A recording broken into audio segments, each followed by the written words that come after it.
Hi guys, সবাই কেমন আছো? তো সকাল সকাল বেরিয়ে পড়লাম বাজারে। বাজারটা একটু করার ছিল, তারপরে এসে দেখি মা এখানে চিকেন করছে। তো হচ্ছে চিকেন হচ্ছে লঙ্কা গুঁড়ো, হলুদ গুঁড়ো, তারপরে নুন, তেল দিয়ে আগে মাখিয়ে রেখে দেয় আধ ঘন্টার জন্য। আধ ঘন্টা মাখিয়ে রাখলে হচ্ছে চিকেনটা একটু নরম হয়, তো খেতে ভালো লাগে। তারপরে মাকে বললাম আমি একটু চিকেনটা করব। আমি চিকেন একটু ভালোই করি, সবাই বলে। তো আমি এখানে আগে পেঁয়াজটা ভেজে নিচ্ছি লাল করে। হ্যাঁ, লাল করেই ভাজতে হবে। লাল করে ভাজার পর তারপরে এখানে আমি টমেটো কুচি দিয়ে দিলাম। হ্যাঁ, টমেটো একটু বড় বড়ই কেটেছি, টমেটো একটু গলেই যায়।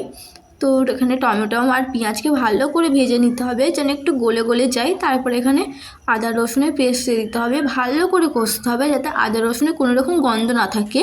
তো এখানে ভালো করে কষে নিতে হবে যতক্ষণে তেল বেরোচ্ছে না, তোমরা ভালো করে কষাতে হবে। পেঁয়াজ আর টমেটো মিশে গেছে, তো এখানে চিকেনটা দিয়ে ভালো করে কষাতে হবে। তারপরে আমি বলি মা তুমি একটু আমাকে কষা মাংস তুলে দাও। তো মা এখানে কষা মাংস তুলে দিচ্ছে, দেখতে পাচ্ছ আমি থালা নিয়ে দাঁড়িয়ে আছি।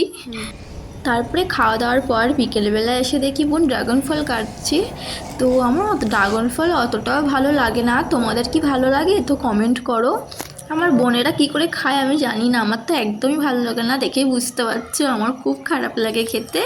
তো আজকে এই পর্যন্ত গাইস, তো সবাই ভালো থেকো, সুস্থ থেকো, বাই।